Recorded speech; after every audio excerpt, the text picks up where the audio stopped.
ሰላም ጤና ይስጥልኝ የሀገሬ ልጆች እንደምን አላችሁ? በዛሬው የአፋን ኦሮሞ ትምህርታችን የጾታ አመልካች ቅጥያዎች በአፋን ኦሮሞ suffixes which indicate gender የሚለውን ርዕስ ወስደን እንነጋገራለን። አፋን ኦሮሞ ጾታን የሚለይ ቋንቋ ነው። በዚህ መሰረት ለሴትና ለወንድ የምንጠቀማቸው ቅጥያዎች አሉ። ስም ላይ የሚቀጠሉ፣ የስም ገላጭ ላይ የሚቀጠሉ፣ ግስ ላይ የሚቀጠሉ ለሴትና ለወንድ ልዩ ልዩ ቅጥያዎች አሉ። እነሱን የተወሰኑትን ዛሬ ዘርዘር አድርገን ምሳሌ ቃላትን ወስደን እንመለከታለን። ወደ ትምህርቱ በቀጥታ እንሄዳለን ማለት ነው። በመጀመሪያ ኢቺ፣ ኢቻ፣ ኢቲን፣ ኢቲ የሚሉትን ቅጥያዎች እናያለን። ኢቺ ወይም ኢቻ ለወንድ ነው የሚቀጠሉት። ኢቲን ወይም ኢቲ ለሴት ነው የሚቀጠሉት። እንግዲህ ኢቺ እና ኢቻ የተለያየ አገልግሎት ነው ያላቸው። ኢቲን እና ኢቲ የተለያየ አገልግሎት ነው ያላቸው። እሱን ቀጥለን እናያለን። እነዚህ ኢቺ፣ ኢቻ፣ ኢቲን፣ ኢቲ የሚሉት ቅጥያዎች በእንግሊዝኛ ዘ የሚለውን ዴፊኒት አርቲክል ነው የሚተኩት። ግን ብዙ ጊዜ የምንጠቀምባቸው በአፋን ኦሮሞ ነጠላ ስሞች ሲንጉላር ናውንስ ላይ ነው። እንግዲህ በእንግሊዝኛ ዘን ለፕሉራል ናውን፣ ዘ ቦይ፣ ዘ ቦይስ ለፕሉራልም ለሲንጉላር ናውንም እንጠቀምበታለን ማለት ነው።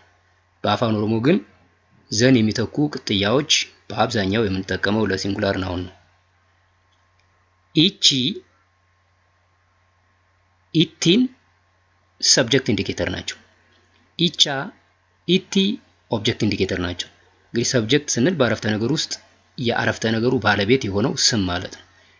ኦብጀክት ስንል ደግሞ በአረፍተ ነገር ውስጥ ተሳቢ የሆነው ስም ማለት ነው። ምሳሌ እንመልከት። ሰብጀክት ኢንዲኬተር ሰፊክስ ኢቺ፣ ኢቲን እንዴት እንደምንጠቀም እንመልከት። ሰሬ ውሻ ነው፣ ዶግ ማለት ነው። ሰሬ ውሻ ማለት ነው በአፋን ኦሮሞ። ዘ ዶግ ማለት ስንፈልግ እንግዲህ ሴት ውሻም ወንድ ውሻም እንግዲህ በእንግሊዝኛ ዘ ዶግ ነው የሚባለው። በአፋን ኦሮሞ ሴቱና ወንዱን ለይተን ስለምናስቀምጥ ወንዱን ዘ ዶግ ማለት እንፈልግ ሰሪች ይሆናል ማለት ነው። ትርጉሙ ውሻው ማለት ነው። ውሻው። ሰሪቲን ሲሆን ውሻዋ ወይም ውሻይቱ ይሆናል ማለት ነው። እነዚህ ሰሪች እና ሰሪቲን የሚሉት ውሻው እና ውሻዋ በአረፍተ ነገር ውስጥ ሰብጀክት ወይም ባለቤት ሆኖ ነው የሚያገለግሉት። ሁለተኛው ምሳሌ ኦብጀክት ኢንዲኬተር ሰፊክስ ኢቻ እና ኢቲ የሚሉት ደግሞ እንመለከታለን። ሀሬ አህያ ማለት ነው፣ ዶንኪ። በአፋን ኦሮሞ ሀሬ አህያ ማለት ነው። ዘዶንኪ ማለት ብንፈልግ እንግዲህ ዘዶንኪ ሴት አህያም ወንድ አህያም ዘዶንኪ ነው የሚባለው በእንግሊዝኛ። በአፋን ኦሮሞ የተለይቶ ስለሚቀመጥ ለሴትና ለወንድ እንዴት እንደሆነ እናያለን ማለት ነው። ኦብጀክት ሲሆን ተሳቢ ሲሆን ሀሪቻ አህያውን፣ ሀሪቲ አህያውን። ስለዚህ ሀሪቻ እና ሀሪቲ በአፋን ኦሮሞ አረፍተ ነገር ውስጥ የሚያገለግሉት ተሳቢ ወይም ኦብጀክት ሆኖ ነው ማለት ነው። እንግዲህ እነዚህን ቅጥያዎች ኢቺ፣ ኢቻ፣ ኢቲን፣ ኢቲ ዴፊኒት አርቲክል የሚወክሉ ናቸው ብያቸዋለሁ። ሰፋ አድርገን ለብቻው የምንመለከትበት የራሱ ክፍለ ጊዜ አለው። ያኔ በስፋት እንመለከተዋለን። ለዛሬ ግን ኢቺ፣ ኢቻ ለወንድ፣ ኢቲን፣ ኢቲ ለሴት እንደሚቀጠል ማሳየት ነው የፈለኩት።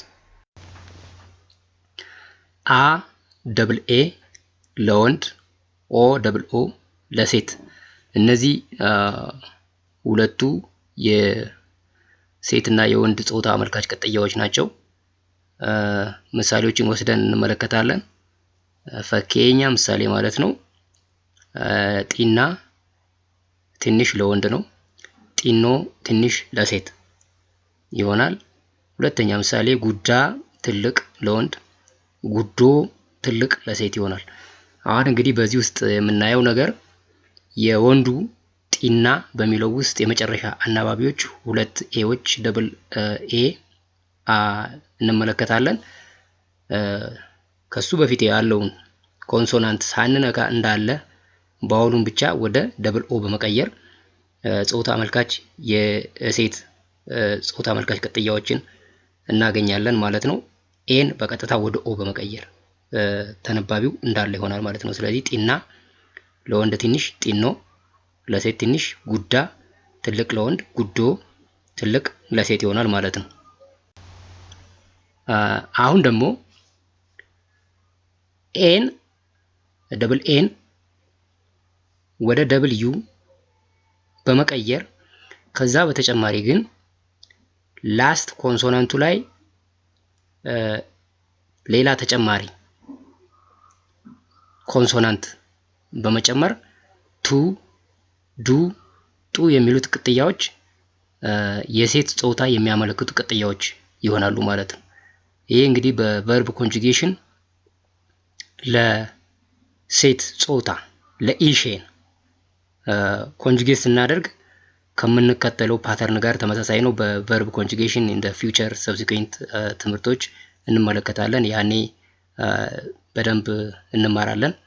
ለአሁኑ ግን አ ደብል አ የወንድ ጾታ አመልካች ይሆናል።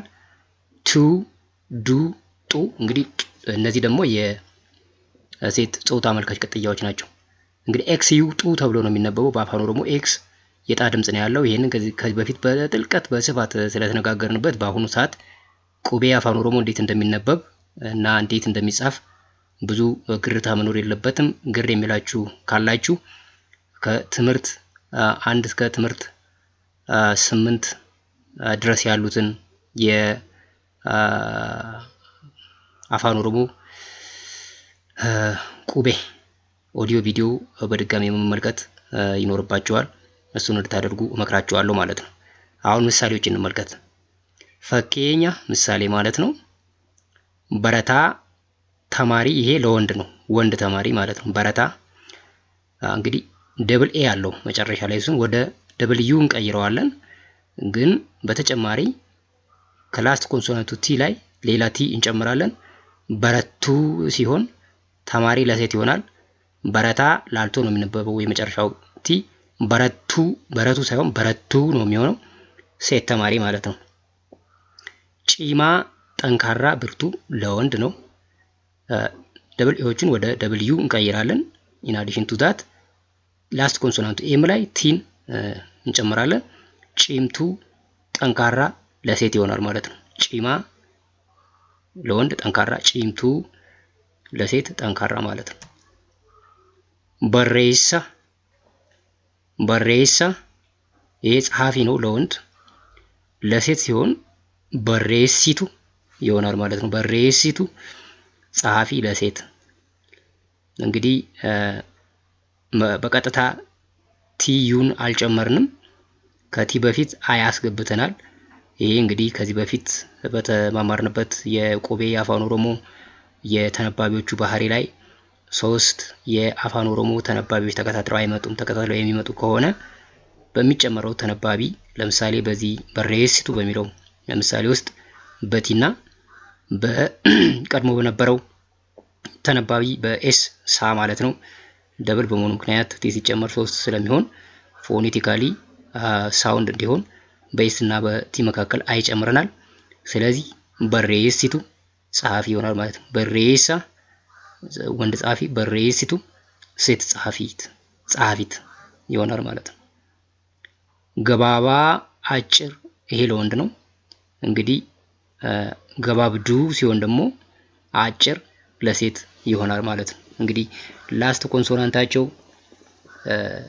ቢ የሆኑ ቃላትን ወደ ሴት ጾታ ስንቀይር ከቢ ላይ ዲ ነው የምንጨምረው። ይሄ እንግዲህ በቨርብ ኮንጁጌሽን ጊዜ ከምናየው ህግ ጋር ተመሳሳይ ነው። እንዳልኳችሁ ወደፊት ሲምፕል ፕሬዘንት ቴንስ ኮንጁጌሽን አፋን ኦሮሞ ስናይ በጥልቀት እንመለከተዋለን። ይሄ እንግዲህ ለኢሼን ነው። ኢሼን ገባብዱዳ እሷ አጭር ናት። ኢኒ ገባባዳ እሱ አጭር ነው። እንግዲህ አረፍተ ነገር ሌላ ጊዜ እየሰራን እናያለን። እሺ አሁን ደግሞ ኤስ የሚለው ለወንድ፣ ኤቲ የሚለው ደግሞ ለሴት እንደ አመልካች ቅጥያነት የሚወስዱ ቃላት አሉ። እነሱን በምሳሌ እንመለከታለን። ፈኬኛ ምሳሌ ኤግዛምፕል ማለት ነው። ዱሬሳ ሀብታም፣ ይሄ ለወንድ ነው። ኤሳ ብሎ ነው የሚጨርሰው። ዱሬሳ ሀብታም ለወንድ፣ ወደ ሴት ለሴት እናደርገው ዱሬቲ ይሆናል። ሀብታም ለሴት ነው። ዱሬሳ ሀብታም ወንድ፣ ዱሬቲ ሀብታም ሴት። ሂዬሳ ደሃ ነው ይሄ ለወንድ፣ ሂዬቲ ደሃ ለሴት። ሂዬሳ ለወንድ ደሃ፣ ሂዬቲ ለሴት ደሃ ይሆናል ማለት ነው። እንግዲህ የዛሬውን ትምህርታችን በዚህ ጨርሰናል። በሌላ ትምህርት በሌላ ኦዲዮ ቪዲዮ እስከምንገናኝ ነጋቴ